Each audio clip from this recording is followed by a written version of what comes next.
Hello, hello everyone. Naku, laugh trip talaga 'to si Topacio. Nakakahawa yung ano niya, yung vibes niya. Alam niyo yung kasi grabe, tas dinagdagan pa ni Pinoy Views and Opinion.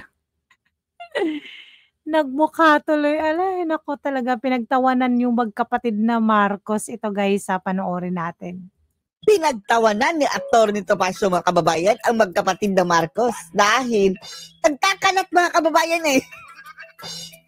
Lalong-lalo na daw itong si Ngagba na ayon kay Topacio mga kababayan maituturing na daw na numero unong tagapagkampanya ng PDP Laban mga kababayan ang grupo ng oposisyon ni dating Pangulong Duterte, yung Duterte. Oh. Hindi na daw si dating Pangulong Duterte ang nangunguna dyan, ang kanilang campaign manager, kundi ito na ay si Ngagba.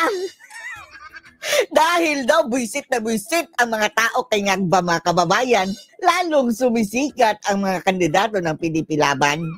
Sa inis kay Bangag.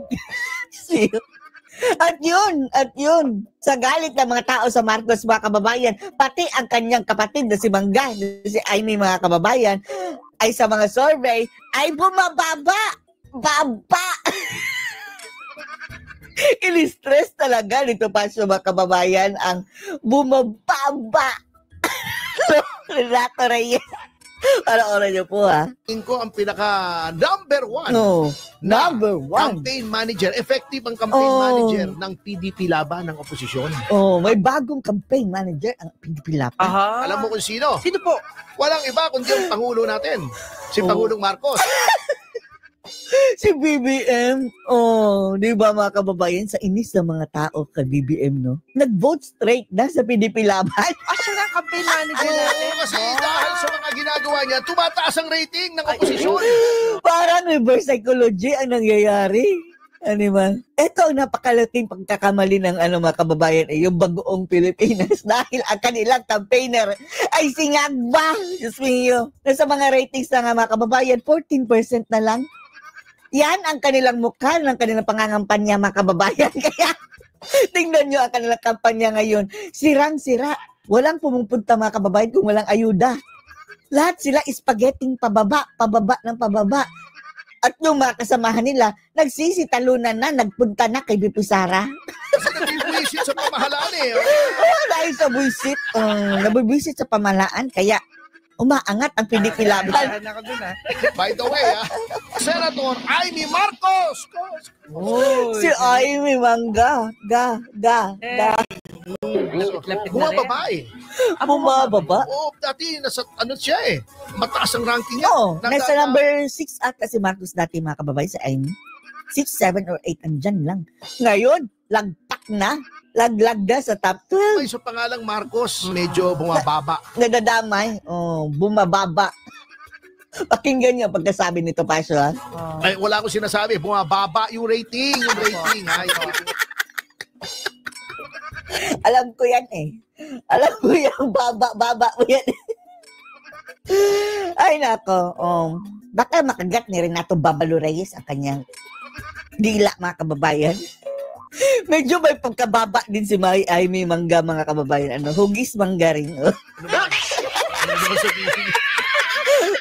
Kilala ko yung kaliskis mo ha. Mababa eh. Sige lang. Ang problema kasi, psychological yan. Psychological. Yan. Kasi, pag nakikita ang gobyerno ay mahina, ang gobyerno ay hindi sumusunod sa batas, na sila mismo ay lumalabag sa batas, Naku naman to. psychologically, subliminally, nagtitrickle down yan sa mga kriminal. Oh my God. Lalong na mga pulis takot sa atin, gina-justify. ang mga kriminal mga kababayan, lalong lumalakas ang loob nila, no? Yes. Dahil ating gobyerno na mismo, hindi sumusunod sa batas. Tingnan mo ginawa nila kay dating Pangulong Duterte, di ba? Tapos sasabihin pa, yung mga gumagamit ng droga ay hindi adik. Baka di ba sinasabi, hindi lahat ng gumagamit ng drugs. Ayan Oo, di ba? Yung iba naghahanap buhay lang. Tapos daw, papahaba lang daw ng oras para hindi makatulog. Tapos, ang mensahe ni PBBM ngayon sa mga kapulisan, huwag kayong matulog. Iba naghahanap buhay lang. Yung pala eh. Hindi gagamit na kami ng drugs. Naghahanap buhay lang pala kami. Hindi itinuturing na addict. Hindi ba nila alam kaya nga drugs yan? Kaya Tapos ano yun? Meron pa daw economic value. Economic value. Anong kaululan? Animal. malaki ang kinikita dyan. Addictive yan, mga pogi. Oh, mga pogi. Oh, mga pogi. Nagkakaroon ng either physical or psychological dependence ang mga tao sa drugs. Kaya nga, addict nakaka-addict. Hindi ikaw ang addict. Yung mismong drugs, yun ang magpapa-addict Yun ang nakaka-addict. Kaya nga bawal sa'yo kasi hahanapin ang katawan mo. Ganon talaga ang timpla ng drugs. Kaya nga drugs Para ikaw ay ma-addict, umuulit Aside pa niya, nakababayan, nakakabangag, nakakasira ng ulo. ka, kumita ng malaki. Yung mga pusher. Oh, yan ba ang tinutukoy na economical value? Kumikita ang mga pusher, animal.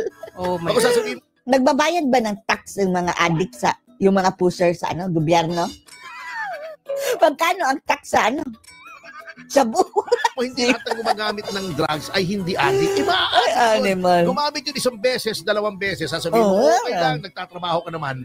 After 1 week, 2 weeks, addict na yan. Oh, addict na. Bibili na naman. Gusto ko humaba ang aking oras. Ayoko matulog. My goodness. Sige, ayaw niyo maniwala. Ni GPNP, gumamit siya. Oh, subukan mo daw, Marbil. Para mapatunayan mong nakaka-addict. At ang nakakapagtaka mga kababayan, no? Di ba narinig natin sa balita na tatanggalin na daw yung requirement mga kababayan na drug test at saka psychological test sa mga current na mga PNP, mga officials, animal. Wala na. Paano pa natin mahuhuli dyan Wala ang na mga talaga. addict na mga pulis? Wala na. Bakit tilanggal? Kasi nagtatrabaho rin siya ng late, di ba? Nagpupuyat siya, gumamit siya ng shabu. Hindi pala addictive, tingnan ko hindi siya. Pero attorney, para i-assume na isang addict ang isang tao, kapag illegal yung drug, di ba? Illegal na nga. Ma-addict yung hindi. The mere fact na gumamit ka, mere possession lang nga Hawak-hawak mo lang, bawal na. Gagamitin mo pa. Oh, hawak-hawak lang. Oh. Bawal lang hawak-hawak lang. Tapos, yung gumagamit, hindi addict. Anak ng pating. Anong kasalanan nila kung sakali? Sila nag-a-assume na mali pala yung Mali ang leadership, wrong leadership. Dito, Wrong leadership. Yan talaga, no? Nabudol tayo Tayo ang naglukluk niyan, mga kababayan, sa gobyerno. Okay, umpisahan na natin, yung mga inuusig na mga Kayo guys, ano ba sa tingin nyo? Tama ba yun na tinanggal yung drug test sa kapulisan, yung sa mga uniformed men? Tama ba yun? Grabe, ano na talagang kahihinat na ng bansang ito guys. Hindi ko na alam, parang kawawa talaga yung mga anak natin kung magpapatuloy ito. Anong masasabi nyo? Nako,